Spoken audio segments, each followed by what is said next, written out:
l'an 539 avant notre ère.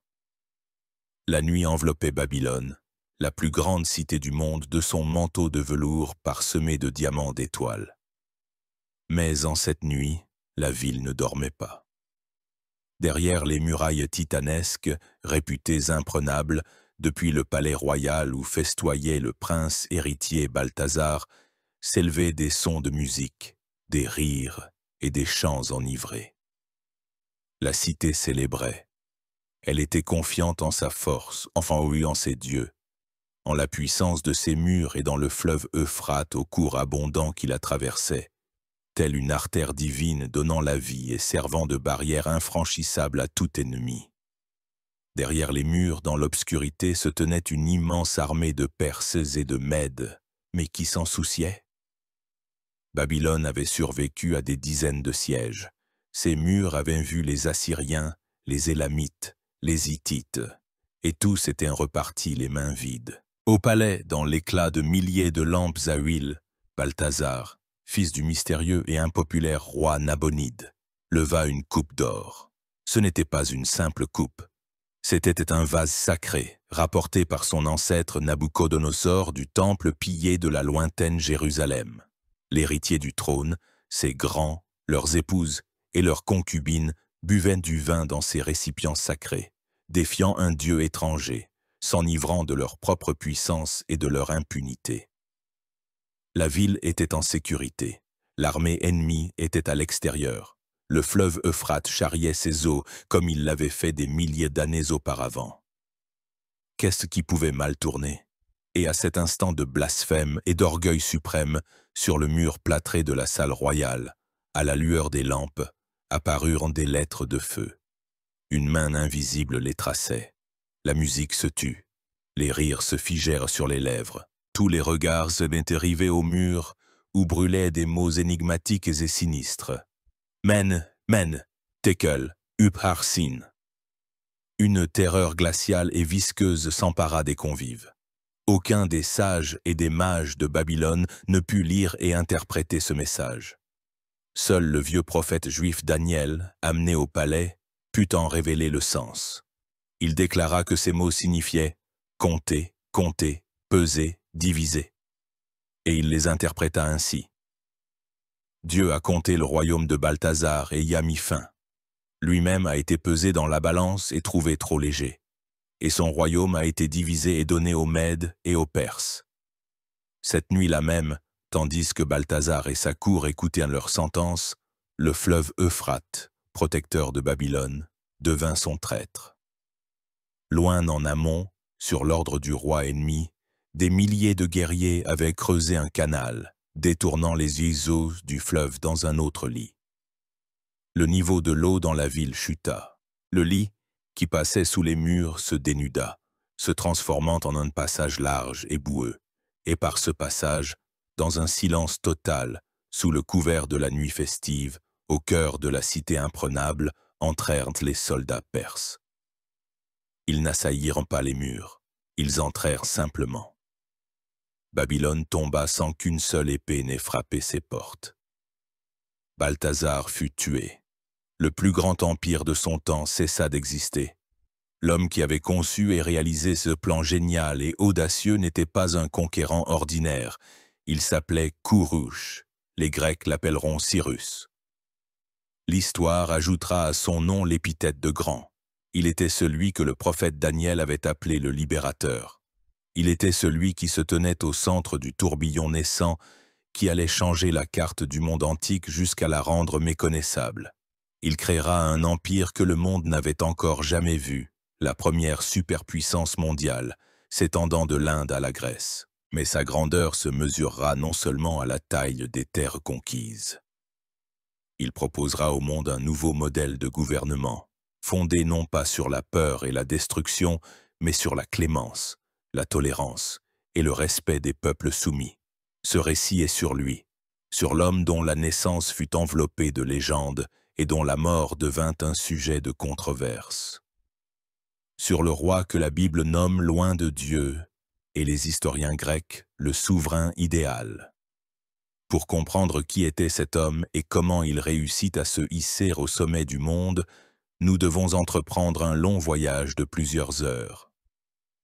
Un voyage au cœur même du VIe siècle avant notre ère, dans le monde des dieux anciens et des empires puissants, dans l'histoire de Cyrus le Grand, fondateur de la Perse. Avant que notre personnage principal n'apparaisse sur le devant de la scène historique, nous devons regarder autour de nous et comprendre dans quel monde il lui faudrait naître, car les grands hommes ne surgissent pas du vide. Ils sont le produit de leur temps, une réponse aux défis de l'époque et les catalyseurs des processus qui mûrissaient déjà dans les profondeurs de la civilisation. Le monde du milieu du VIe siècle avant notre ère était un monde de titans. 4 grandes puissances, telles 4 piliers, maintenaient l'équilibre fragile de l'ancien Proche-Orient. Leurs souverains tissaient une toile complexe d'alliances, d'intrigues et de guerres, redessinant la carte de la région et décidant du sort de millions de personnes. Le premier et le plus redoutable de ces titans était l'empire néo-babylonien. Son ombre s'étendait sur toute la Mésopotamie, la Syrie et la Palestine. C'était l'héritier des traditions millénaires de Sumer, d'Akkad et de la Babylonie d'Hammurabi. Sa capitale, Babylone, était une merveille du monde, la ville la plus grande, la plus riche et la mieux fortifiée que l'homme ait jamais vue. Ses murs extérieurs étaient si larges que 2 chars de guerre pouvaient s'y croiser. Au centre de la ville s'élevait la ziggourate colossale des Temenanki, dédiée au dieu suprême Marduk, cette même tour de Babel des récits bibliques. À côté, selon les légendes, se trouvaient les célèbres jardins suspendus de Sémiramis construites par le plus grand des rois néo-babyloniens, Nabuchodonosor II, pour son épouse Mède. C'est précisément Nabuchodonosor II qui régna de 605 à 562 avant notre ère, qui porta la puissance de Babylone à son apogée. Il était un général de génie et un grand bâtisseur. Il écrasa les Égyptiens, soumit la Syrie et la Phénicie. Par 2 fois, il prit Jérusalem, détruisant le temple de Salomon et emmenant en captivité des milliers de Juifs, un événement entré dans l'histoire sous le nom d'exil de Babylone. Son empire prospérait grâce aux tribus des peuples soumis et au contrôle des plus importantes routes commerciales. Babylone était le centre du commerce mondial, de la science et de la culture. Ses prêtres astronomes observaient les étoiles, établissaient des calendriers d'une précision remarquable et prédisaient les éclipses. Ces marchands faisaient des affaires avec l'Inde, l'Égypte et les pays de la Méditerranée. Il semblait que rien ne pouvait menacer le pouvoir de Babylone et de son dieu Marduk. Mais sous cet éclat extérieur, des processus de décomposition commençaient déjà. Après la mort de Nabuchodonosor, une série de coups d'état de palais s'ensuivit, et le dernier roi, Nabonide, par ses réformes religieuses maladroites et sa longue absence de la capitale, s'aliéna tant le clergé que le peuple. L'empire était un colosse aux pieds d'argile, puissant mais intérieurement faible. Le deuxième titan, dont le pouvoir s'étendait à l'est et au nord de Babylone, était l'empire Mède. Les Mèdes, peuple de langue iranienne, apparenté aux Perses, avaient créé leur immense royaume sur les ruines de l'Assyrie autrefois puissante. Leur capitale, Ecbatane, l'actuelle Hamadan, située dans les montagnes, était une ville forteresse, entourée de 7 anneaux de murailles, chaque mur étant peint d'une couleur différente. Les rois Mèdes régnaient d'une main de fer, soumettant de nombreuses tribus, y compris les Perses. Leur armée, en particulier la cavalerie, était considérée comme invincible. La Médie contrôlait ce qu'on appelle la route de la soie dans sa forme la plus ancienne, tirant des revenus fabuleux du commerce de transit. Le souverain de la Médie à l'époque de la jeunesse de Cyrus, Astiage, était un despote puissant et cruel, dont le pouvoir semblait inébranlable. Il était lié par un mariage dynastique à Babylone. Sa sœur était cette même reine pour qui les jardins suspendus avaient été construits, ce qui assurait une paix fragile entre les 2 puissances. La Médie était une puissance austère et militarisée, le principal hégémon du plateau iranien. La 3e grande puissance, Située à l'ouest, dans la péninsule d'Asie mineure, la Turquie actuelle était le royaume de Lydie. La Lydie était un pays fabuleusement riche. Sa capitale, Sardes, était l'une des villes les plus luxueuses de l'Antiquité. C'est en Lydie, croit-on, que pour la première fois dans l'histoire de l'humanité, on commença à frapper des pièces de monnaie en électrum, un alliage d'or et d'argent.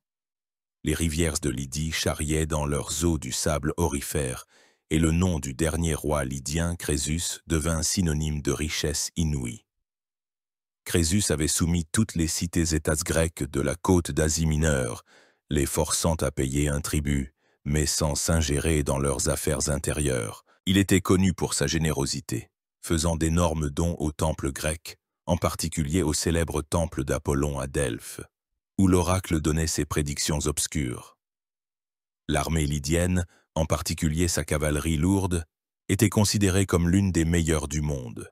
Crésus, confiant en sa richesse et en la force de son armée, regardait avec inquiétude et mépris la puissance croissante de ses voisins orientaux. Il conclut des alliances avec Babylone et l'Égypte, créant une sorte de axe dirigé contre la Médie. Et enfin, la quatrième puissance, bien qu'un peu déclinante à cette époque, était l'Égypte. L'ancienne civilisation de la vallée du Nil, avec son histoire millénaire, ses dieux pharaons et ses pyramides grandioses, avait déjà passé son apogée. Cependant, l'Égypte restait un pays riche et influent, s'immisçant activement dans les affaires du Proche-Orient. Ces pharaons de la dynastie dite Saïté s'appuyait sur une armée dans laquelle les mercenaires hoplites grecs jouaient un rôle clé. L'Égypte luttait constamment avec Babylone pour le contrôle des routes commerciales en Palestine et en Phénicie, soutenant toute révolte anti-babylonienne. Tel était le monde, figé dans un équilibre fragile des forces. 4 géants, liés par un réseau complexe d'alliances, de mariages dynastiques et de vieilles inimitiés, s'observaient, n'osant pas porter le coup décisif. Et aucun d'eux ne prêtait attention à la modeste tribu qui habitait le sud du plateau iranien, dans une région montagneuse et aride qu'ils appelaient Parsa. C'étaient les Perses. Ils étaient les vassaux des rois Mèdes, leur payaient un tribut et fournissaient des guerriers pour leur armée. Leur souverain portait le modeste titre de roi d'Anshan, une petite cité-État. Personne à Babylone, à Sardes ou à Memphis n'aurait pu imaginer que c'est de là, de cette province oubliée des dieux, que viendrait l'homme qui les écraserait tous, que c'est là, dans l'anonymat, que grandissait le garçon destiné à porter la couronne de roi des rois et à bâtir un empire que le monde n'avait encore jamais vu. Son nom était Kourouch. L'histoire de la naissance des grands hommes est souvent enveloppée d'un voile de légendes et de prophéties. La rumeur populaire et les courtisans flatteurs, cherchant à expliquer le miracle de l'apparition d'un génie, parant son berceau de présages mystiques et d'interventions divines. L'histoire de Cyrus le Grand ne fait pas exception. Le récit le plus détaillé et le plus dramatique de sa naissance et de son enfance nous est parvenu grâce au père de l'histoire, le grec Hérodote. Il convient de se rappeler qu'il s'agit très probablement d'une belle légende que Hérodote lui-même entendit plusieurs décennies après les événements décrits. Mais cette légende traduit. On ne peut mieux l'esprit de l'époque et explique la peur fatale qui poussa le grand-père de Cyrus, un crime monstrueux. Tandis que les grandes puissances redessinaient la carte du monde, dans la capitale de la Médie, Ecbatane, le puissant roi Astyage vivait dans le luxe et la peur. Son pouvoir était absolu, son trésor plein, et ses ennemis tremblaient. Mais la nuit, des rêves sinistres le tourmentaient.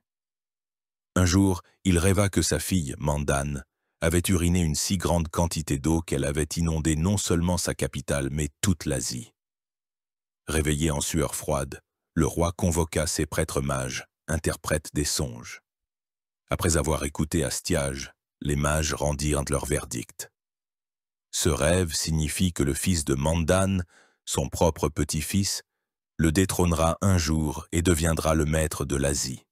Une peur superstitieuse s'empara de l'âme d'Astyage. Pour prévenir le malheur, Il décida de marier sa fille non pas à un noble Mède qui pourrait prétendre au trône, mais à un homme d'origine manifestement inférieure. Son choix se porta sur Cambyse Ier, souverain de la tribu perse de la lignée des Achéménides. Les Perses étaient à l'époque de dociles vassaux des Mèdes, et Astyage pensait que le fils d'un Perse et de sa fille ne pourrait jamais représenter une menace sérieuse pour lui. C'est ainsi que Mandan fut envoyé dans la modeste Anshan perse. Mais les cauchemars n'abandonnèrent pas le roi. Lorsque Mandan tomba enceinte, Astyage fit un second rêve, encore plus terrible. Il lui sembla que du ventre de sa fille avait poussé une vigne, qui s'était développée et avait enlacé le monde entier de ses sarments. Les mages confirmèrent de nouveau ses pires craintes. Ce rêve prouvait définitivement que l'enfant à naître deviendrait roi à la place d'Astyage. Cette fois, le despote décida d'agir pour de bon. Il rappela sa fille enceinte à Ecbatane sous prétexte de prendre soin d'elle. Dès que Mandan eut accouché d'un garçon, Astyage convoqua son plus fidèle et noble grand, son parent nommé Harpège. Il lui remit le nouveau-né et donna un ordre terrible: prendre cet enfant, l'emporter dans les montagnes et l'y abandonner pour qu'il soit dévoré par les bêtes sauvages. Il menaça que si Harpage ne le faisait pas ou le confiait à quelqu'un d'autre et qu'il survivait, il subirait le châtiment le plus terrible. Harpage fut horrifié. Il était un courtisan, pas un assassin, et encore moins un assassin d'un nourrisson royal, unique héritier d'Astyage. Mais il n'osa pas désobéir à l'ordre du roi cruel. Prenant l'enfant, vêtu de lange luxueux, Harpège retourna chez lui. Le doute le rongeait. Il ne voulait pas se souiller les mains du sang du descendant de son maître. C'est alors qu'il imagina un plan qu'il jugea astucieux.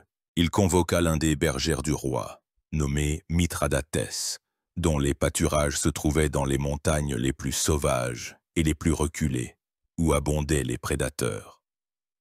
Harpage remit le nourrisson au berger, lui transmettant l'ordre du roi, et le menaça de terribles supplices s'il ne l'exécutait pas à la lettre. Il ordonna également au berger de laisser le corps de l'enfant dans les montagnes et, quelques jours plus tard, d'envoyer des gardes pour s'assurer de sa mort.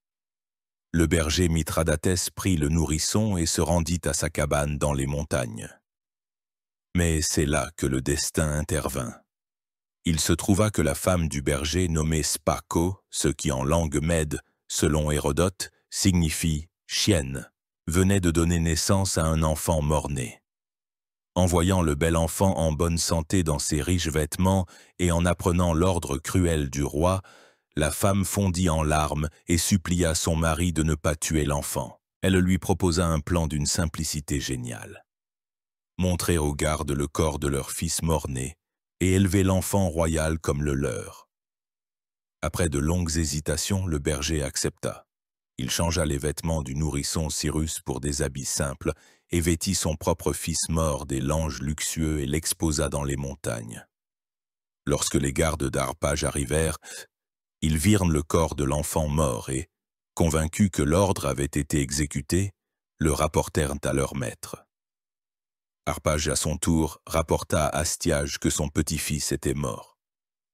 Le roi se calma, croyant avoir réussi à tromper le destin. Ainsi, le futur maître du monde grandit dans la pauvre cabane d'un berger, parmi les rochers et les pâturages. Il portait le nom de Cyrus et considérait de simples gens comme ses parents. C'était un garçon robuste, intelligent et courageux, un chef né, et c'est précisément cette noblesse innée qui le trahit. Lorsque Cyrus eut 10 ans, il jouait avec d'autres garçons du village. Au cours du jeu, ils décidèrent de se choisir un roi, et le sort tomba sur Cyrus. Le garçon prit son rôle très au sérieux. Il répartit les tâches entre ses sujets. Les uns devaient lui construire un palais, d'autres être ses gardes du corps, d'autres encore, l'œil du roi, lui rapportant tout. L'un des garçons, fils d'un noble Mède, refusa d'obéir aux ordres du fils d'un berger. Alors Cyrus, comme il sied à un roi, ordonna à ses gardes de saisir le désobéissant et de le fouetter sévèrement. Le garçon offensé courut chez son père et se plaignit du fils d'un esclave.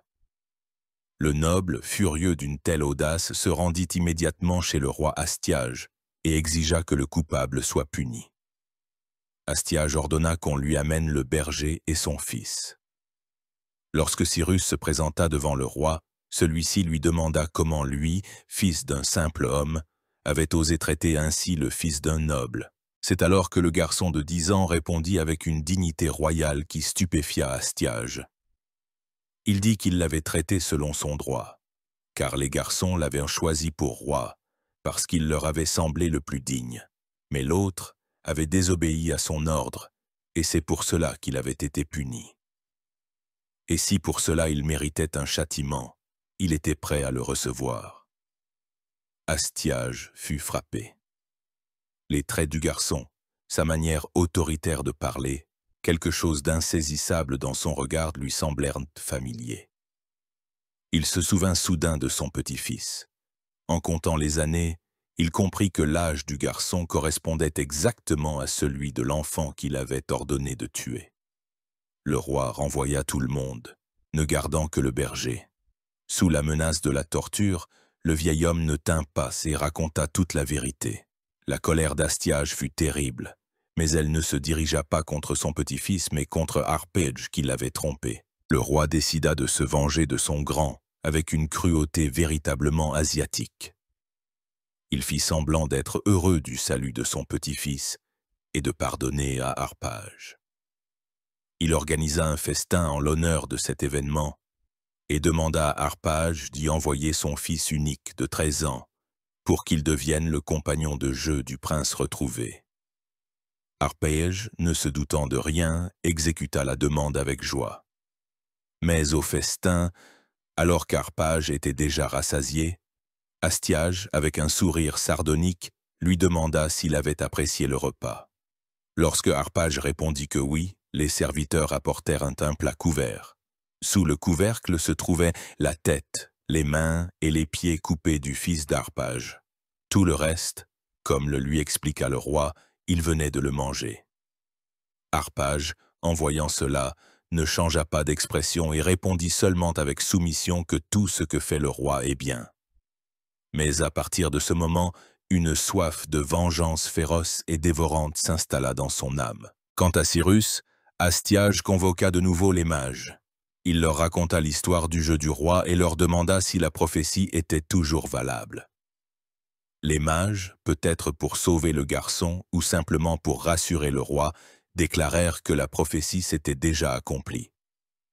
Car Cyrus avait été élu roi dans un jeu, et donc il ne représentait plus une menace réelle pour le trône. Astiage accepta avec joie cette interprétation et décida d'envoyer Cyrus à ses vrais parents en Perse, à Cambis et Mandane. Ainsi, après 10 ans de vie dans l'anonymat, le jeune Cyrus retourna chez lui, à Anshan. Mais il ne revint pas en fils de berger. Il revint en prince perse, petit-fils du puissant roi Mède, le garçon que le destin avait désigné pour changer le monde. Et dans la lointaine Ecbatane se cachait son allié secret, Harpage, qui n'attendait que le moment opportun pour venger son fils et placer sur le trône l'enfant même qu'il avait jadis sauvé. Les graines d'une grande révolte étaient semées. Les années passèrent. Cyrus grandissait et mûrissait à la cour de son père, Cambis Ier, dans les conditions rudes de la Perside. C'était une terre qui ne connaissait pas le luxe de la cour mède ou babylonienne. Les Perses étaient un peuple de guerriers et de bergers, endurcis par les difficultés. Leur principale vertu était de savoir monter à cheval, tirer à l'arc et toujours dire la vérité. Cyrus absorba ces valeurs avec le lait de sa mère. Il surpassait tous ses pairs dans les exercices militaires et à la chasse, mais surtout, il possédait un don rare, celui de s'attirer la sympathie des gens. Il était respecté pour sa justice, aimé pour sa générosité et admiré pour son courage. Il devint rapidement le chef informel de la noblesse perse. Pendant ce temps, en Médie, le vieil Astiage devenait un tyran de plus en plus cruel et méfiant. Son despotisme suscitait un mécontentement croissant parmi l'aristocratie mède, et le principal centre de ce mécontentement était Harpage, Toutes ces années, il n'avait vécu que pour une seule pensée, la vengeance. Il n'en laissait rien paraître, continuant à servir fidèlement le roi, mais en secret, il menait un travail de sape. Il rencontrait des nobles Mèdes, se plaignait de la cruauté d'Astiage, leur rappelait d'anciennes offenses et préparait subrepticement le terrain à un complot. Il comprenait que les Mèdes avaient besoin d'un nouveau chef, d'un étendard autour duquel ils pourraient se rassembler. Et cet étendard devait être Cyrus. Arpage commença à correspondre secrètement avec le jeune prince perse. Comprenant que toutes les routes étaient étroitement surveillées, il inventa un moyen astucieux de faire passer son message. Il prit un lièvre, lui ouvrit le ventre sans endommager la peau, y inséra une lettre et le recousit. Puis il donna ce lièvre, ainsi que des filets de chasse, à son serviteur le plus fidèle, habillé en chasseur, et l'envoya en Perse. Dans sa lettre, Arpage informait Cyrus que les dieux étaient de son côté, que de nombreux nobles Mèdes étaient prêts à le soutenir, et que l'heure de la révolte avait sonné. Il exhortait Cyrus à convaincre les Perses de se soulever contre leurs oppresseurs, promettant que dès que la bataille commencerait, lui et ses partisans passeraient du côté des Perses. Recevant ce message, Cyrus comprit que son heure était venue. Mais il n'était pas seulement un guerrier courageux, mais aussi un fin psychologue. Il savait qu'un simple appel ne suffirait pas. Il fallait inspirer les Perses, allumer en eux le feu de la liberté. Il eut alors recours à une ruse. Il convoqua toutes les tribus perses en assemblée. Le premier jour, il leur ordonna à tous de prendre des fossiles et de défricher un immense terrain couvert d'épines.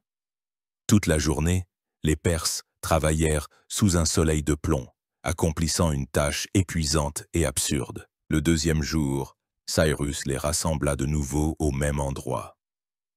Mais cette fois, des tables dressées avec les meilleures viandes, du vin et toutes sortes de messes les attendaient. Cyrus leur ordonna de festoyer et de se réjouir. Lorsque les Perses furent rassasiés et joyeux, Cyrus leur demanda lequel des 2 jours ils avaient préféré. Tous s'écrièrent d'une seule voix que c'était le second, car le premier jour, un travail d'esclave les attendait, et le second, la liberté et le plaisir. C'est alors que Cyrus prononça le discours qui scella le sort de l'Empire Mède. Il leur dit que leur vie était semblable à ces 2 jours. Tant qu'ils obéiraient à Astiage, un travail d'esclave éternel les attendait. Mais s'ils le suivaient, la liberté, la richesse et la prospérité, semblables aux festins d'aujourd'hui, les attendaient. Il déclara que lui, né par la volonté des dieux, était appelé à les libérer. Il dit qu'il savait qu'au combat, il n'était pas inférieur aux Mèdes. Et il les appela à se révolter et à secouer le joug de l'esclavage. Ce discours eut l'effet d'une bombe. Les Perses, las du joug Mède et inspirés par leur jeune chef, le proclamèrent unanimement leur roi et jurèrent de le suivre. La révolte avait commencé. Lorsque la nouvelle de la rébellion des Perses parvint à Ecbatane, Astiage entra en fureur. Il s'exclama avec colère que Cyrus regretterait son acte et, comme aveuglé par le destin, il commit son erreur principale et fatale. Il nomma commandant de l'armée envoyé pour réprimer la révolte que même Arpage, l'homme qui le haïssait plus que quiconque au monde. Les 2 armées se rencontrèrent sur le champ de bataille. La bataille commença, mais la plupart de l'armée Mède soit combattit sans conviction, soit, suivant un accord secret avec Arpage, passa ouvertement du côté de Cyrus. Seuls quelques-uns personnellement fidèles à Astiage continuèrent de se battre, mais furent vaincus. L'armée d'Astiage cessa d'exister. Apprenant la trahison, le vieux roi devint fou de rage. Il ordonna d'exécuter les mages qu'il avait autrefois convaincus d'épargner Cyrus. Puis il arma tous ceux qui restaient dans la capitale, vieillards et jeunes gens, et mena personnellement cette milice dans une dernière et désespérée bataille. Le second combat eut lieu près des murs de Pasargade, l'ancienne capitale perse. Malgré la supériorité numérique et la meilleure préparation des Perses, les Mèdes se battirent avec la fureur des condamnés. À un moment donné, ils commencèrent même à repousser les rangs perses. Selon la légende, les Perses fléchirent et prirent la fuite. C'est alors que les femmes perses, leurs mères et leurs épouses, se dressèrent sur leur chemin et, relevant leurs jupes, leur crièrent « Où fuyez-vous, lâches? Voulez-vous de nouveau vous cacher d'où vous êtes sortis ?» Honteux, les guerriers perses retournèrent au combat et, dans une contre-attaque furieuse, écrasèrent l'armée d'Astiage. Astiage lui-même fut fait prisonnier et conduit à Cyrus. Ainsi, en 550 avant notre ère, après plusieurs années de guerre, l'empire Mède tomba. Le petit-fils avait renversé son grand-père comme l'avaient prédit les songes prophétiques. Tout le monde s'attendait à ce que Cyrus traite cruellement le tyran qui avait autrefois ordonné sa mort.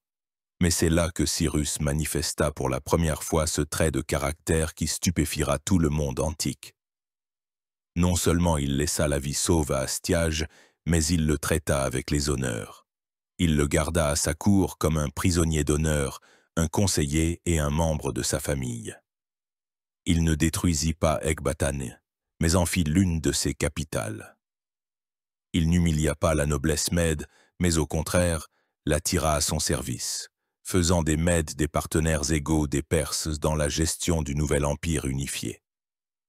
C'était quelque chose de complètement nouveau.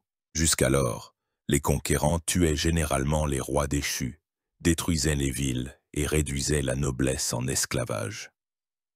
Cyrus, lui, fit preuve de clémence et de sagesse politique. Il comprenait qu'un empire est plus facile à conquérir qu'à conserver, et que pour gouverner un territoire immense, il avait besoin de fonctionnaires et de généraux mèdes expérimentés. Il ne détruisit pas la Médie, il l'absorba, unissant les deux peuples iraniens frères en un seul État puissant, l'Empire perse. Mais la chute de la Médie, ce colosse, secoua tout le Proche-Orient. Les rois de Babylone, de Lydie et d'Égypte regardèrent avec horreur une nouvelle force, jeune et agressive, surgir comme de nulle part à leurs frontières orientales. Ils ne connaissaient pas encore le nom de Cyrus, mais ils sentaient déjà le souffle glacial de la tempête à venir. Leur monde douillet, fondé sur un équilibre des forces, s'était effondré. Et le plus riche et le plus arrogant d'entre eux, le roi Crésus de Lydie, décida qu'il était temps d'agir. Il ne pouvait imaginer que ses actions ne feraient qu'accélérer sa propre chute et porteraient le parvenu perse à une hauteur sans précédent. Tandis qu'un grand empire s'effondrait sous l'assaut du jeune lion perse, un autre, aveuglé par l'éclat de son propre or, observait avec une anxiété croissante ce déplacement tectonique à l'est. Dans sa somptueuse capitale, Sardèse, le roi lydien Crésus, l'homme le plus riche de son temps, réalisa que la chute de son allié et parent Astiage, Crésus était marié à sa sœur, constituait une menace directe pour son propre royaume. L'apparition soudaine à sa frontière d'une puissance perse puissante et belliqueuse rompait tout l'équilibre habituel des forces. Fier et sûr de lui, Crésus n'avait pas l'intention d'attendre que l'ouragan perse déferle sur ses possessions. Il décida de frapper le premier. Mais avant de défier un adversaire aussi redoutable, Crésus, comme il convenait à un souverain de son époque, décida de s'assurer le soutien des dieux, ou plus précisément, de la voix divine la plus autorisée du monde d'alors, l'oracle d'Apollon à Delphes, en Grèce. Pour vérifier la véracité des prédictions de divers oracles, Crésus eut recours à une ruse. Il envoya des ambassadeurs aux 7 sanctuaires les plus célèbres, avec pour mission de demander aux oracles, le 100e jour après leur départ de Sardes, ce que faisait le roi Crésus à ce moment précis. Puis il attendit le jour fixé et accomplit une action totalement inimaginable et absurde. Il prit personnellement et fit bouillir dans une marmite de bronze de la viande de tortue et d'agneau. Lorsque les ambassadeurs revinrent, seule la réponse de la Pythie de Delphes correspondit exactement à la réalité. À peine les ambassadeurs entrés dans le temple, elle prononça qu'elle sentait l'odeur d'une tortue à carapace dure, qui cuisait avec de la viande d'agneau, et que le bronze était sous elle et qu'elle était couverte de bronze. Frappé par une telle clairvoyance, Crésus crut en la puissance d'Apollon et décida de ne pas lésiner sur l'or pour s'attirer ses faveurs. Il envoya à Delphes des dons d'une générosité inouïe, 100 lingots d'or, une statue de lion en or, d'immenses coupes à vin en or et en argent, et de nombreux autres trésors. Ayant amadoué le dieu, Crésus posa la question principale qui le préoccupait. Devait-il commencer la guerre contre les Perses? La réponse de l'oracle est entrée dans les annales de l'histoire comme un modèle d'ambiguïté prophétique. Si Crésus traverse le fleuve Halys, le fleuve frontière entre la Lydie et la Perse, il détruira un grand empire. Ravi d'une telle prédiction, Crésus l'interpréta de la seule manière possible pour lui. Il s'agissait, bien sûr, de l'empire perse. Il commença immédiatement à rassembler une armée et à renforcer ses alliances avec l'Égypte et Babylone, convenant d'une aide militaire.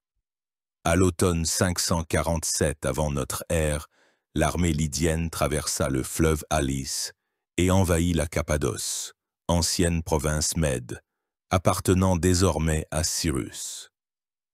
La première chose que fit Crésus fut d'assiéger et de prendre la ville de Ptéria, traitant cruellement ses habitants. Cyrus, apprenant l'invasion, n'attendit pas ses alliés. Il agit avec sa rapidité habituelle. Rassemblant toutes ses forces, il marcha à marche forcée à la rencontre des Lydiens. La première bataille eut lieu dans la plaine près des murs de Ptéria. Ce fut un combat sanglant qui dura toute la journée. La cavalerie lydienne, considérée comme la meilleure du monde, chargea furieusement les rangs perses, mais les Perses, aguerris par les guerres contre les Mèdes, tinrent bon. Le soir, aucun des deux camps n'avait réussi à obtenir un succès décisif, mais les pertes des deux côtés étaient énormes. Crésus, voyant que son armée était inférieure en nombre à celle des Perses et ne s'attendant pas à une résistance aussi acharnée, décida de ne pas risquer. À la tombée de la nuit, il retira ses troupes et prit la décision de retourner à Sardes, de disperser son armée pour l'hiver et de rassembler au printemps de nouvelles forces, encore plus importantes, en attendant l'arrivée des troupes alliées égyptiennes et babyloniennes. Il était persuadé que Cyrus, ayant subi de lourdes pertes, n'oserait pas le poursuivre et se retirerait également pour l'hiver. Ce fut sa deuxième erreur de calcul fatale. Cyrus n'était pas de ces généraux qui agissent selon des règles écrites. Apprenant que Crésus battait en retraite et dispersait son armée, il comprit qu'une occasion unique se présentait à lui. Il se lança immédiatement à sa poursuite. Son armée effectua une marche hivernale incroyable par sa rapidité et sa difficulté à travers toute l'Asie mineure, apparaissant comme une surprise totale devant les murs de Sardes. Crésus paniqua. Il ne s'attendait absolument pas à voir les Perses devant sa capitale. Dans une hâte fébrile, il rassembla tout ce qu'il avait, sa garde personnelle et la milice des habitants de Sardes, et les mena dans la plaine devant la ville, comptant sur la puissance de sa célèbre cavalerie. Et c'est là que Cyrus utilisa l'une des ruses de guerre les plus célèbres de l'histoire. Sur le conseil de son général mède Harpage, il rassembla tous les chameaux du convoi, leur retira leurs bâts et y fit monter des guerriers. Il plaça cette cavalerie de chameaux devant son armée. Le calcul était d'une simplicité géniale. Les chevaux, n'ayant jamais vu ni senti de chameaux, ne supportent ni leur vue ni leur odeur. Lorsque la cavalerie lydienne, bardée de bronze, lance en avant, chargea, elle se heurta de plein fouet à la ligne de chameaux. Et là, ce fut le chaos. Les chevaux, affolés, se cabrèrent, désarçonnèrent leurs cavaliers, firent demi-tour et s'enfuirent, semant la confusion dans leurs propres rangs. L'attaque fut brisée. Les cavaliers lydiens furent contraints de mettre pied à terre et de se battre comme des fantassins, mais dans leurs lourdes armures, ils étaient maladroits et vulnérables. Les Perses s'abattirent sur eux et, après un combat acharné, les mirent en fuite. Les restes de l'armée lydienne se réfugièrent derrière les murs de Sardes. Cyrus commença immédiatement le siège. Il était certain que la ville tomberait, Mais Crésus comptait sur l'inexpugnabilité de sa citadelle et sur l'arrivée rapide de ses alliés. Le siège aurait pu s'éterniser, mais le sort de Sardes fut décidé par le hasard et l'observation d'un simple soldat perse. La citadelle de Sardes était située sur un rocher élevé, presque à pic, considéré comme absolument imprenable et donc presque pas gardé. Un guerrier perse nommé Hyréadès vit par hasard un des défenseurs lydiens faire tomber son casque du mur, descendre le chercher par un sentier à peine visible puis remonter. La nuit, Hyréadès, suivi d'un détachement d'élite de Perses, escalada l'acropole par ce chemin secret. Ils surprirent la garnison et s'emparèrent sans difficulté de la citadelle, ouvrant les portes au reste de l'armée.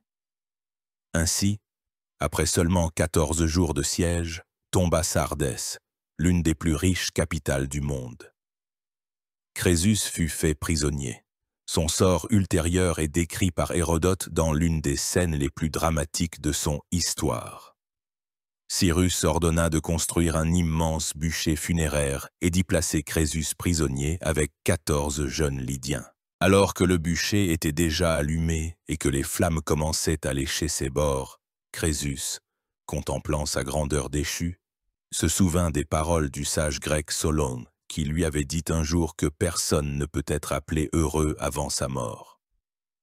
Crésus cria 3 fois, désespéré, le nom de Solon. Cyrus entendit ce cri et s'intéressa à savoir qui son prisonnier appelait. Il ordonna d'éteindre le feu et de lui amener Crésus. Après avoir écouté son triste récit, Cyrus fut si ému qu'un revirement se produisit dans son âme. Il comprit que lui aussi, le vainqueur, pouvait connaître le même sort. Il vit en Crésus non pas un ennemi, mais un homme, et prit conscience de l'inconstance de la destinée humaine. Il ordonna d'éteindre immédiatement le bûcher, mais les flammes étaient déjà trop vives. C'est alors que, selon la légende, Crésus invoqua Apollon et le dieu, en remerciement de ses dons généreux, envoya du ciel une pluie torrentielle qui éteignit le feu. Il est probable que cette histoire de bûcher ne soit qu'une belle légende. Les chroniques babyloniennes rapportent de manière plus prosaïque que Cyrus tua le roi de Lydie. Mais même si l'histoire d'Hérodote est une fiction, elle reflète parfaitement la réputation de souverain clément et sage qui s'attacha à Cyrus. Comme dans le cas d'Astiage, il laissa la vie sauve à Crésus et en fit son conseiller honoraire. Les richesses de la Lydie remplirent le trésor de la Perse, et ces terres devinrent une nouvelle satrapie, une province dans l'empire grandissant. La prophétie de l'oracle s'était réalisée. En traversant le fleuve Halys, Crésus avait bien détruit un grand empire. Le sien. La conquête de la Lydie eut des conséquences colossales. Premièrement, Cyrus obtint un accès à la mer Égée, confrontant pour la première fois dans l'histoire un empire continental asiatique au monde des cités grecques. Deuxièmement, il s'empara des richesses inouïes de la Lydie, qui lui permirent d'entretenir une immense armée. Troisièmement, il démontra au monde entier son génie militaire et sa rapidité. Désormais, sur la voie de la domination totale du Proche-Orient, il ne lui restait plus qu'un seul et plus puissant rival, Babylone. Ayant écrasé la Lydie, Cyrus le Grand ne tourna pas immédiatement son regard vers Babylone. Le grand stratège comprenait qu'il serait dangereux de laisser derrière lui des terres agitées et insoumises. Avant de défier le dernier titan de la Mésopotamie, il devait sécuriser ses flancs et étendre les frontières de son empire jusqu'à ses limites naturelles.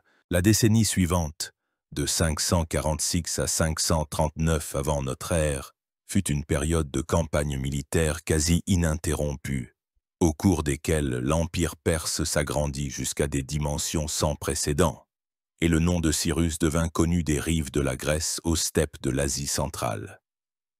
Le premier problème non résolu était celui des cités-états grecques situées sur la côte ionienne de l'Asie mineure. Des cités comme Milet, Éphèse, Halicarnasse avaient été auparavant les vassales de Crésus.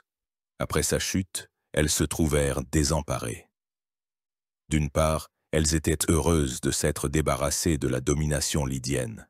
D'autre part, elles ne voulaient absolument pas se soumettre à de nouveaux barbares, les Perses, encore plus puissants et inconnus d'elles. Les Ioniens envoyèrent des ambassadeurs à Cyrus, avec la proposition de reconnaître son autorité aux mêmes conditions qu'ils s'étaient soumis à Crésus, c'est-à-dire payer un tribut, mais conserver une autonomie intérieure complète. Cyrus, peut-être irrité que les Grecs ne se soient pas joints à lui dans la guerre contre la Lydie, leur répondit par la célèbre parabole. Il dit qu'un joueur de flûte voyant des poissons dans la mer se mit à jouer, s'attendant à ce qu'ils sortent sur le rivage. Comme les poissons n'obéissaient pas, il prit un filet, le jeta et en retira une grande quantité. Voyant les poissons se débattre dans les filets, il leur dit qu'il était maintenant trop tard pour danser, puisqu'il avait cessé de jouer. Le sens était clair. Le temps de la soumission volontaire était passé, maintenant c'était la capitulation sans condition qui les attendait. La plupart des villes grecques, effrayées, commencèrent à se préparer à la défense. Seule la plus grande et la plus riche d'entre elles, Milet, réussit à conclure avec Cyrus une paix séparée aux conditions antérieures, avantageuse pour elle. Les autres décidèrent de résister. Cyrus, occupé par des affaires plus importantes à l'Est, ne dirigea pas personnellement cette campagne. Il la confia à ses meilleurs généraux, d'abord au Mède Mazarès, puis, après sa mort soudaine, à ce même Harpage qui avait joué un rôle clé dans le renversement d'Astiage. Pour Harpage, c'était l'occasion de montrer ses talents et de recevoir en gouvernorat la plus riche des provinces. Il agit méthodiquement et sans pitié. Les Grecs étaient de courageux guerriers, mais leur système de cité, basé sur une rivalité constante, ne leur permit pas de créer une alliance militaire unie. Harpage les soumit l'un après l'autre. Sa principale tactique était le siège. Les Perses étaient maîtres dans la construction de terrasses de siège. Ils approchaient des murs de la ville d'immenses remblais de terre, du haut desquels leurs archers pouvaient cribler de flèches les défenseurs, puis, par ces mêmes remblais, ils hissaient les machines de siège. L'une après l'autre, les villes grecques tombèrent. Les habitants de certaines d'entre elles, comme les Phocéens et les Théiens, préférèrent l'exil à l'esclavage. Ils embarquèrent sur leurs navires et, avec toute leur population, partirent vers l'ouest pour fonder de nouvelles colonies. En 540 avant notre ère, toutes les villes grecques d'Asie mineure, ainsi que les peuples voisins, Cariens et Lyciens, furent intégrés à l'Empire perse. Ainsi fut noué le premier nœud de l'affrontement gréco-perse, qui ne se dénouera que 2 siècles plus tard dans les guerres sanglantes qui rendirent célèbres les noms de Marathon, des Thermopyles et de Salamine. Mais tandis qu'Harpage pacifiait l'Ouest, Cyrus lui-même était absorbé par des conquêtes bien plus vastes et difficiles à l'Est et en Asie centrale. Sur ces campagnes, nous avons malheureusement beaucoup moins d'informations que sur les guerres contre la Lydie et Babylone, car les historiens grecs s'intéressaient peu à ces terres lointaines. Mais ce sont précisément ces conquêtes qui transformèrent l'empire de Cyrus de puissance régionale en une puissance véritablement mondiale. Cyrus mena ses armées vers l'est, au cœur du plateau iranien. Il soumit la Parthie, la Hyrcanie, la Rhi, la Drangiane, des terres situées sur le territoire des actuels Iran oriental, Afghanistan et Turkménistan. Ce n'étaient pas de simples campagnes militaires, mais de véritables missions civilisatrices. Cyrus fondait dans ces terres des villes-forteresses qui devenaient des centres administratifs et des points d'appui du pouvoir perse. L'une de ces villes fut peut-être Syropolis, c'est-à-dire la ville de Cyrus, en Sogdiane. L'épreuve la plus sérieuse fut les guerres contre les tribus nomades d'Asie centrale, les Sacès ou Scythes, comme les appelaient les Grecs, et les Massagètes. C'était un des peuples belliqueux et épris de liberté, d'excellents cavaliers et archers, vivant dans les steppes infinies au nord des oasis agricoles. La guerre contre eux était totalement différente de la guerre contre les armées régulières de la Médie ou de la Lydie. Les nomades n'offraient pas de bataille décisive. Ils épuisaient l'ennemi par des raids soudains, l'attiraient à l'intérieur de leur territoire, le coupant des sources d'eau et de nourriture, et disparaissaient dans la steppe aussi rapidement qu'ils étaient apparus. Cyrus dut adapter sa tactique à ces nouvelles conditions. Il construisit une chaîne de fortifications frontalières le long des fleuves Jaxartès, c'est-à-dire le Sir Daria, et Oxus, c'est-à-dire l'Amou Daria, pour protéger la population sédentaire de son empire des raids nomades. Il mena contre eux une lutte longue et acharnée, qui exigeait moins un génie militaire qu'une patience et une endurance incroyables. Finalement, il réussit à soumettre à son autorité une partie importante de ses tribus, y compris les Bactriens et les Sogdiens, et à établir la frontière nord de son empire le long du fleuve Jaxartès. Ces conquêtes lui donnèrent le contrôle de sections cruciales des futures routes commerciales reliant l'Orient et l'Occident, et fournirent également à son armée les meilleurs cavaliers et archers du monde, issus des peuples nomades soumis.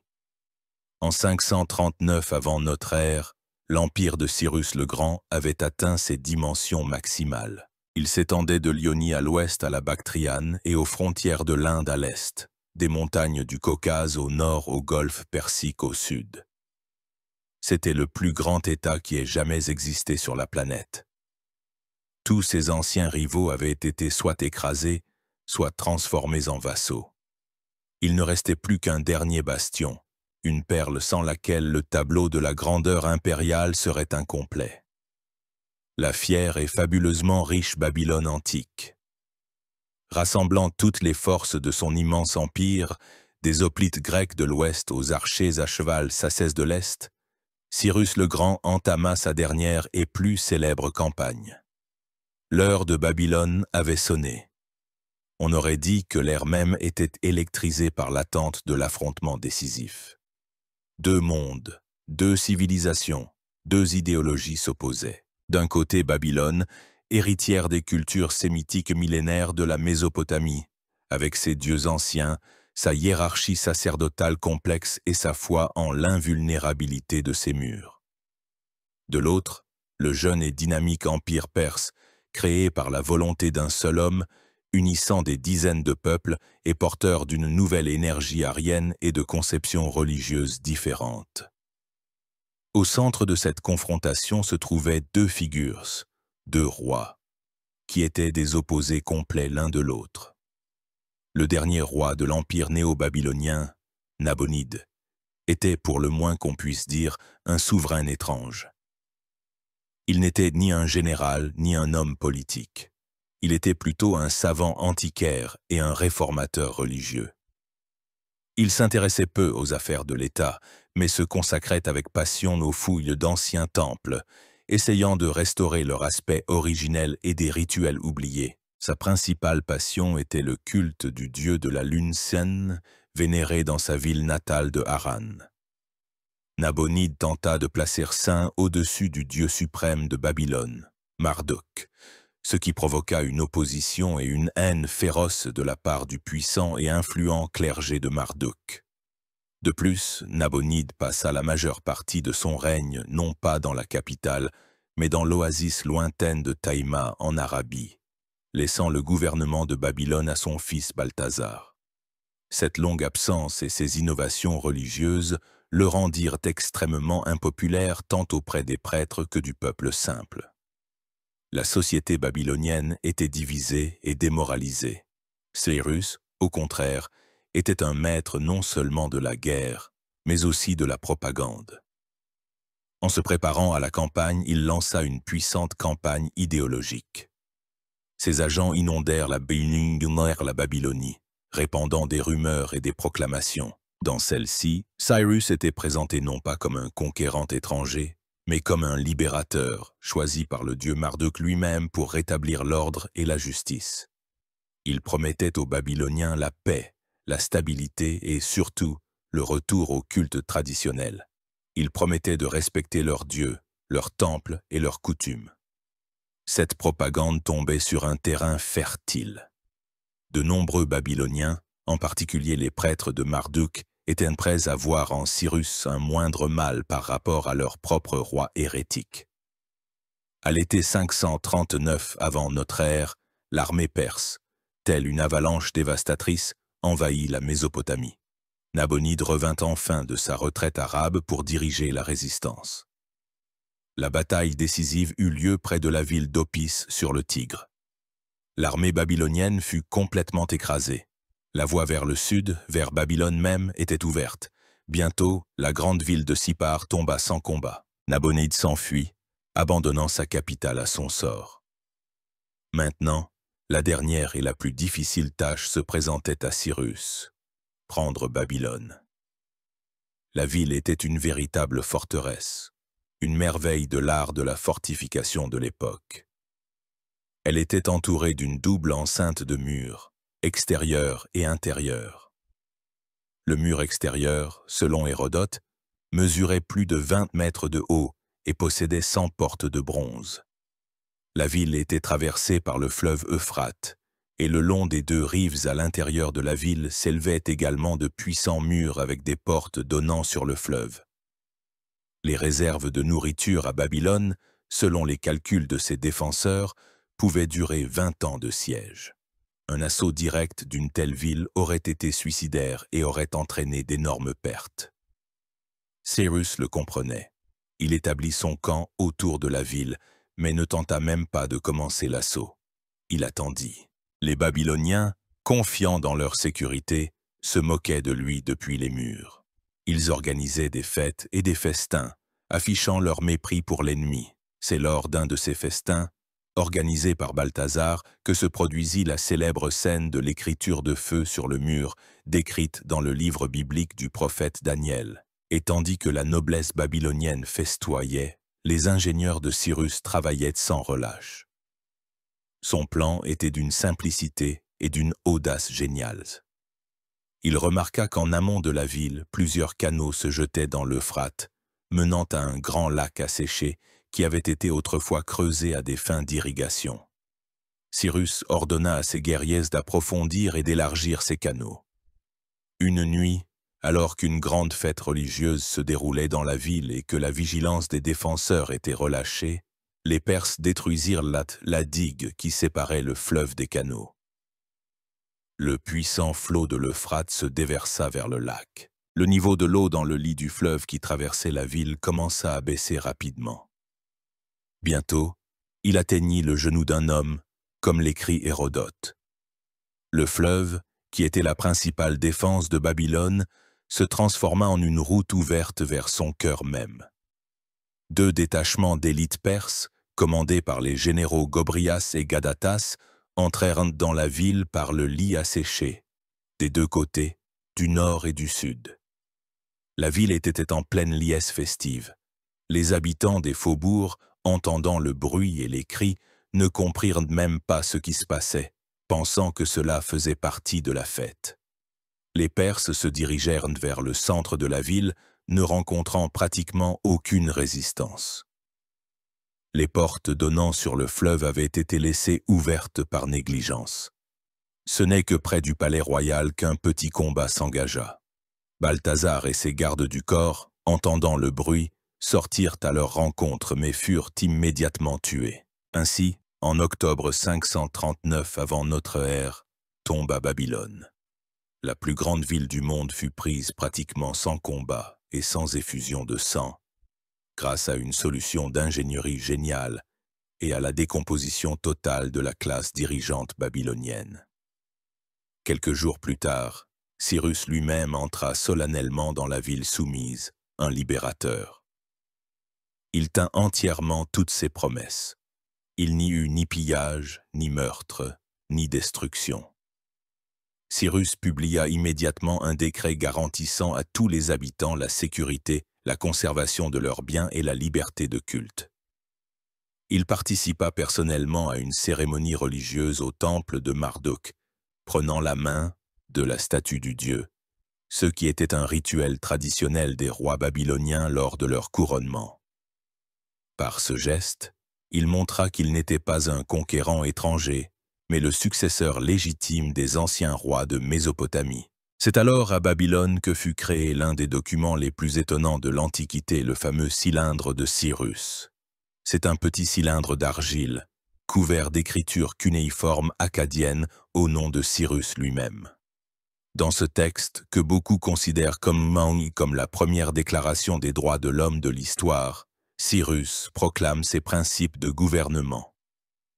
Il raconte comment Marduk, irrité contre Nabonide, l'a choisi, lui, Cyrus, pour rétablir la justice.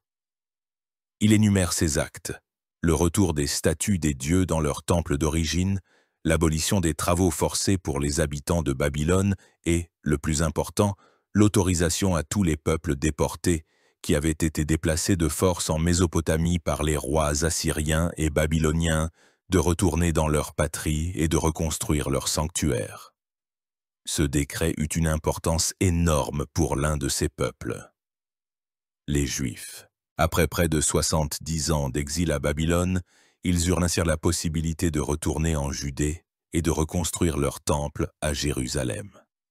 Il n'est pas surprenant que dans la Bible, dans le livre du prophète Isaïe, Cyrus soit appelé le pasteur et loin, en hébreu, le Messie du Seigneur, l'instrument choisi de la providence divine.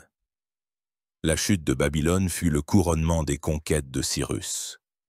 Il unifia sous son autorité tout le Proche-Orient civilisé. Maintenant, une tâche encore plus complexe se présentait à lui. Non seulement gouverner cet empire gigantesque et hétéroclite, mais aussi en faire un État stable et prospère. Conquérir un empire est un exploit, mais créer, à partir d'un patchwork de peuples soumis, de cultures, de langues et de religions diverses, un organisme étatique unifié et fonctionnant de manière stable, c'est du génie. Après la chute de Babylone, Cyrus le Grand se révéla au monde non seulement comme un général invincible, mais aussi comme le plus grand homme d'État et administrateur de son époque. Il jeta les bases de ce modèle de gouvernement unique que ses successeurs développeront par la suite et qui permettra à l'Empire perse de subsister pendant plus de 2 siècles. Le principe central sur lequel Cyrus bâtit son empire fut la tolérance. C'était inouï pour le monde antique. Les Assyriens et les Babyloniens avaient construit leurs empires sur la peur, la cruauté et la répression totale. Ils détruisaient les villes, réduisaient en esclavage des peuples entiers, les déportaient de force, cherchant à anéantir leur identité nationale. Cyrus agit de manière diamétralement opposée. Il comprit qu'un empire fondé sur la violence ne pouvait être solide. Il chercha non pas à détruire, mais à intégrer les peuples soumis dans son système. Sa tolérance religieuse n'était pas simplement une manifestation de noblesse personnelle, mais une politique d'État réfléchie. Il n'imposait pas les dieux perses, dont le principal était probablement Ahura Mazda, aux autres peuples. Au contraire, il manifestait par tous les moyens son respect pour les croyances locales. À Babylone, il vénérait Marduk. À Ur, le dieu de la lune saint. En Judée, il reconnaissait le pouvoir de Yahvé. Il restituait les statues des dieux à leur temple, restaurait les sanctuaires détruits et finançait les collèges sacerdotaux locaux sur le trésor royal. Ainsi, il transformait le clergé d'ennemis potentiels en alliés. Les prêtres, à leur tour, le proclamaient l'élu de leur Dieu, légitimant son pouvoir aux yeux de la population locale. La même chose s'appliquait à la politique culturelle. Cyrus préservait les lois, les coutumes et les langues locales. L'araméen, qui était la lingua franca du Proche-Orient, resta la langue officielle de la chancellerie impériale aux côtés du vieux perse et de l'élamite.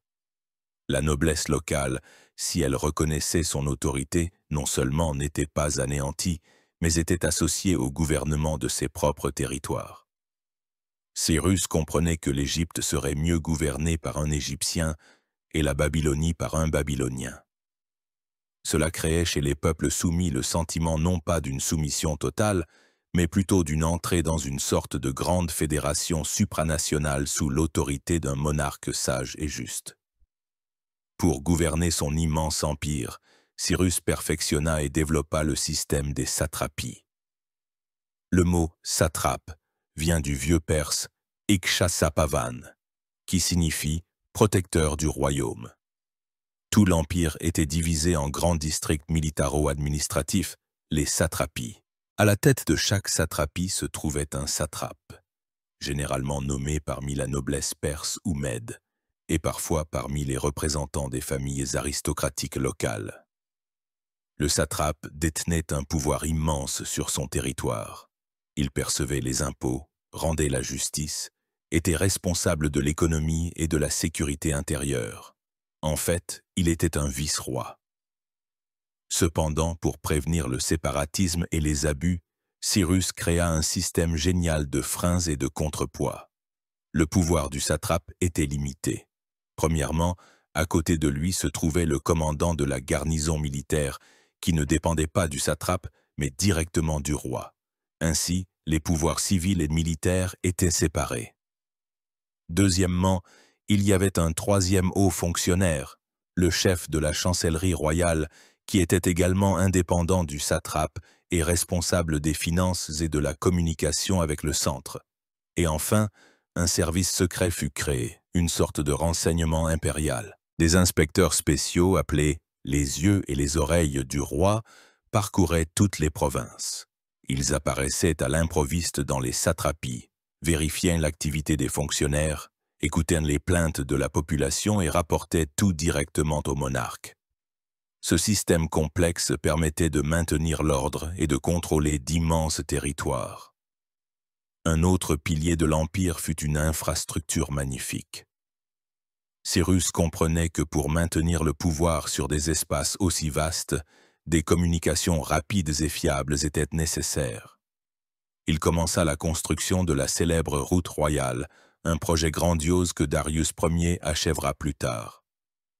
Cette route, s'étendant sur 2400 km de Sardes à l'ouest à Suse, l'une des capitales perses, à l'est, était une véritable merveille d'ingénierie. Elle était pavée, possédait des ponts sur les rivières, et tout au long de son parcours, à une distance d'une journée de cheval l'une de l'autre, étaient disposés des relais de poste, les angarias. À chaque relais se trouvaient en permanence des chevaux frais et des courriers. Un courrier royal, arrivant à un relais, transmettait immédiatement son message à un nouveau courrier, qui se précipitait aussitôt vers le relais suivant. Rien au monde, comme l'écrivit Hérodote, admiratif, ne peut se comparer en vitesse à ces courriers. Ni la neige, ni la chaleur, ni la pluie, ni l'obscurité de la nuit ne les empêcheront de parcourir la distance prescrite dans les plus brefs délais. Ce système permettait aux décrets royaux d'atteindre les coins les plus reculés de l'Empire en 7 à 10 jours, alors qu'il fallait 3 mois à une caravane ordinaire. C'était le système nerveux de l'Empire, permettant au roi de réagir rapidement à toute menace et de contrôler ses gouverneurs. Cyrus lui-même adopta un nouveau titre, jusqu'alors inédit: roi des rois, roi des pays, roi des 4 coins du monde. Ce titre reflétait l'essence même de son empire. Il n'était pas simplement le roi de Perse, il était le souverain suprême, le suzerain d'une multitude d'autres rois et souverains qui conservaient leur pouvoir mais reconnaissaient sa suprématie.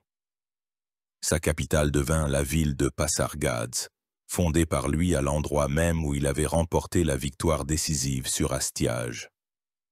Cette ville, avec ses palais spacieux entourés de jardins et de parcs, devint le symbole du nouvel empire, multinational mais unifié sous l'autorité d'un seul monarque sage. Ainsi, Cyrus le Grand créa non pas un autre despotisme oriental. Il créa le premier véritable empire mondial de l'histoire, fondé sur les principes de tolérance, d'administration centralisée et d'infrastructures développées. Il jeta les bases sur lesquelles ses héritiers construiront un édifice encore plus majestueux. Mais même les plus grands des rois ne sont pas éternels. Devant lui se profilait sa dernière campagne, qui devait sécuriser les frontières nord de son empire, mais qui, par une ironie du sort, lui sera fatale. Même au sommet de sa puissance, ayant créé le plus grand empire de l'histoire, Cyrus le Grand ne connut pas de repos.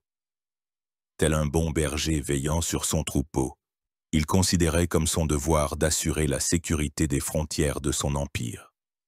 La plus agitée de ces frontières restait le nord-est. Là, dans les steppes infinies au-delà du fleuve Jaxartès, vivaient les tribus nomades belliqueuses des Massagètes. Leurs raids menaçaient constamment les oasis agricoles prospères d'Asie centrale, qui faisaient partie de son empire.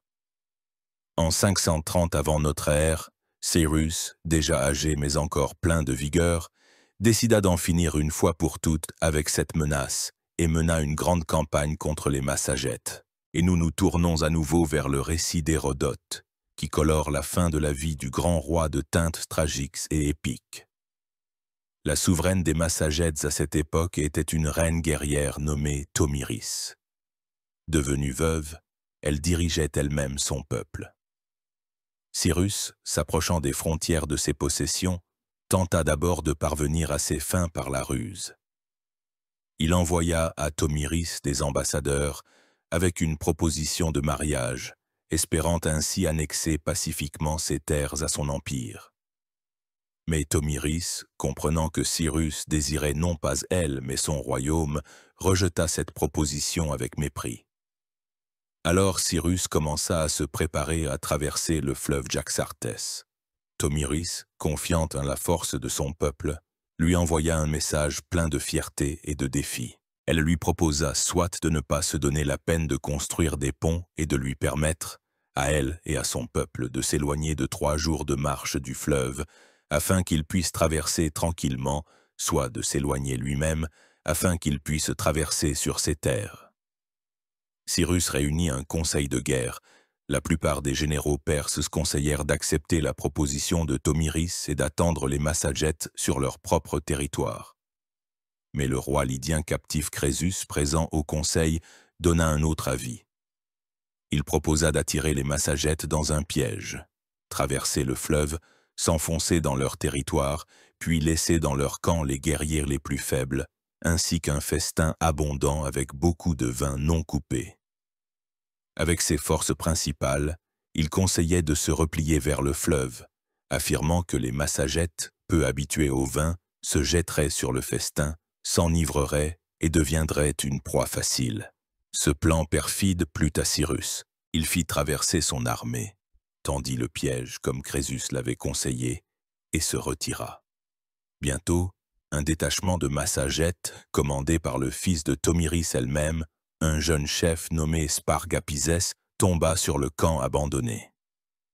Comme Crésus l'avait prévu, les nomades, après avoir écrasé le faible détachement perse, organisèrent un festin.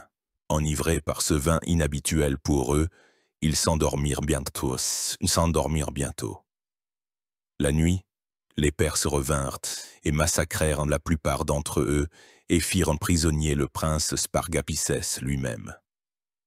Apprenant ce qui s'était passé, Tomiris entra en fureur. Elle envoya à Cyrus un message de colère, l'accusant de perfidie et exigeant le retour de son fils. Elle lui dit de ne pas se réjouir de son succès, obtenu non pas par la bravoure au combat, mais par la ruse avec ce fruit de la vigne qui leur ôtait la raison. Elle exigea qu'il lui rende son fils et quitte sa terre impunément. S'il ne le faisait pas, elle jura par le dieu soleil que, assoiffée de sang, elle l'en abreuverait. Cyrus ignora ces menaces. Pendant ce temps, le prince captif Spargapizès, ayant dessaoulé et pris conscience de toute la honte de sa situation, demanda qu'on lui ôte ses fers. Dès qu'il fut libéré, il s'empara de l'épée d'un des gardes et se suicida. Désormais, Tomiris ne vivait plus que pour une seule pensée: la vengeance. Elle rassembla toutes ses forces et marcha à la rencontre de l'armée perse.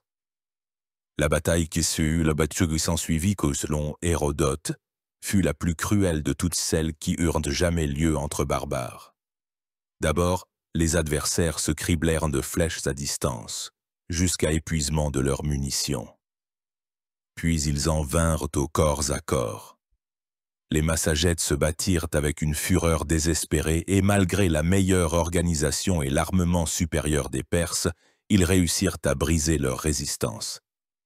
L'armée perse fut complètement anéantie. Dans cette bataille tomba Cyrus le Grand lui-même. Tomiris tint son terrible serment. Elle ordonna de retrouver sur le champ de bataille le corps du roi persé. Lorsqu'on le lui apporta, elle remplit une outre de sang humain, coupa la tête de Cyrus et, la plongeant dans cette outre, prononça qu'il avait soif de sang, qu'il en boive donc à satiété. Telle est la version dramatique de la mort de Cyrus, racontée par Hérodote. Cependant, d'autres auteurs antiques, comme Ctésias, rapportent que Cyrus mourut de ses blessures reçues au combat. Et Xénophone, dans son roman moralisateur, la Cyropédie, écrit même que le grand roi mourut paisiblement dans son lit, entouré de sa famille, après avoir laissé de sages préceptes à ses fils. Laquelle de ces versions est la vraie, nous ne le saurons probablement jamais. Mais la version d'Hérodote, malgré son invraisemblance possible, correspond, on ne peut mieux à l'esprit de la tragédie, où même le plus grand des mortels ne peut échapper aux caprices du destin et périt par son propre orgueil.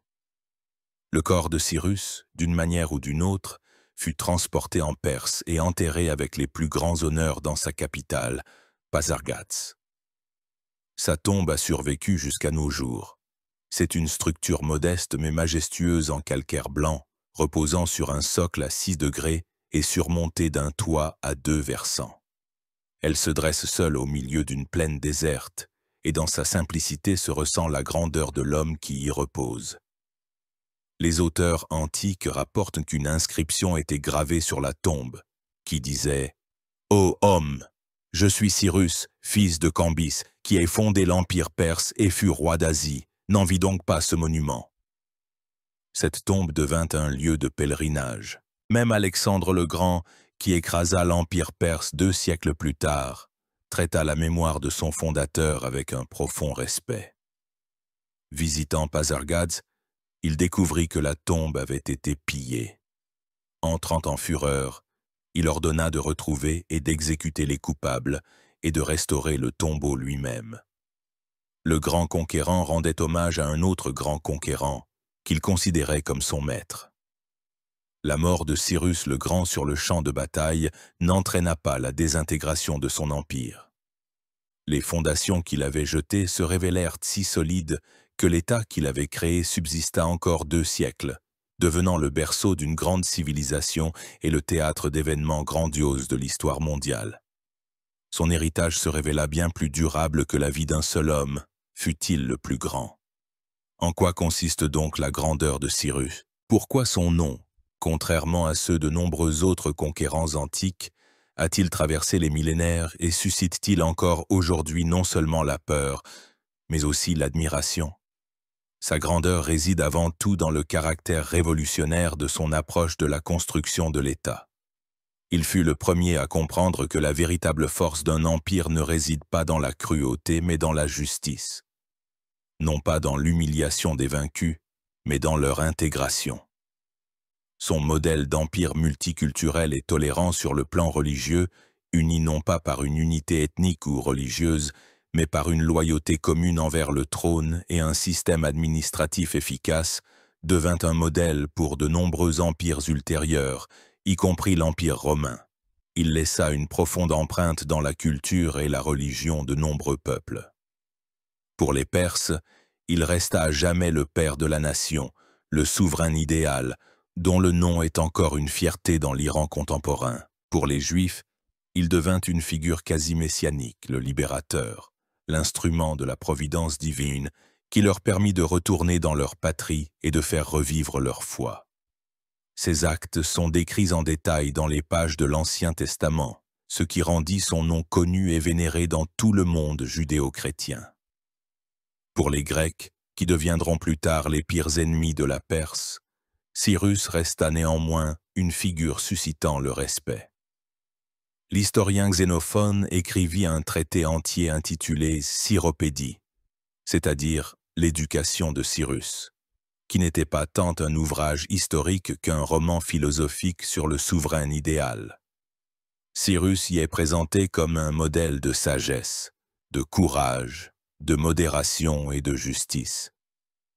Ce livre fut incroyablement populaire dans l'Antiquité et à la Renaissance, devenant le livre de chevet de nombreux monarques et hommes d'État européens, y compris Alexandre le Grand et les pères fondateurs des États-Unis, tels que Thomas Jefferson. Ainsi, Cyrus le Grand devint non seulement une figure historique, mais un archétype, un symbole du monarque éclairé, qui allie les talents de général et la sagesse d'administrateur, la force du conquérant et la clémence de l'humaniste. Bien sûr, il ne faut pas l'idéaliser. Il était le fils de son siècle cruel. Ses conquêtes s'accompagnèrent de guerres sanglantes, et son empire fut construit sur les os de dizaines de milliers de guerriers. Mais par rapport aux autres souverains de son époque, par rapport à la cruauté assyrienne et au despotisme babylonien, il apparaît vraiment comme un titan, comme un homme en avance sur son temps. Son histoire n'est pas un simple catalogue de batailles et de conquêtes. C'est l'histoire d'un homme issu d'une petite tribu inconnue de tous qui, par sa volonté, son intelligence et une vision unique du monde, a pu écraser les anciens empires et construire sur leurs ruines quelque chose de complètement nouveau. C'est l'histoire qui montre que la grandeur se mesure non seulement à ce que l'on a détruit, mais aussi à ce que l'on a créé. Et Cyrus le Grand a créé un monde où, pour la première fois dans l'histoire, des dizaines de peuples différents ont pu vivre en paix sous l'égide d'une seule loi et d'un seul pouvoir. Il a créé le premier véritable empire mondial dont nous entendons l'écho encore aujourd'hui. Vous avez écouté l'histoire de Cyrus le Grand. Une histoire qui prouve que la clémence peut être une arme plus puissante que l'épée. Merci de votre temps et de votre attention. Si vous souhaitez continuer à vous plonger dans les pages les plus dramatiques et ambiguës de l'histoire mondiale, abonnez-vous à notre chaîne, laissez vos commentaires et partagez ce récit avec ceux que cela pourrait intéresser. De nombreux autres voyages dans le temps nous attendent.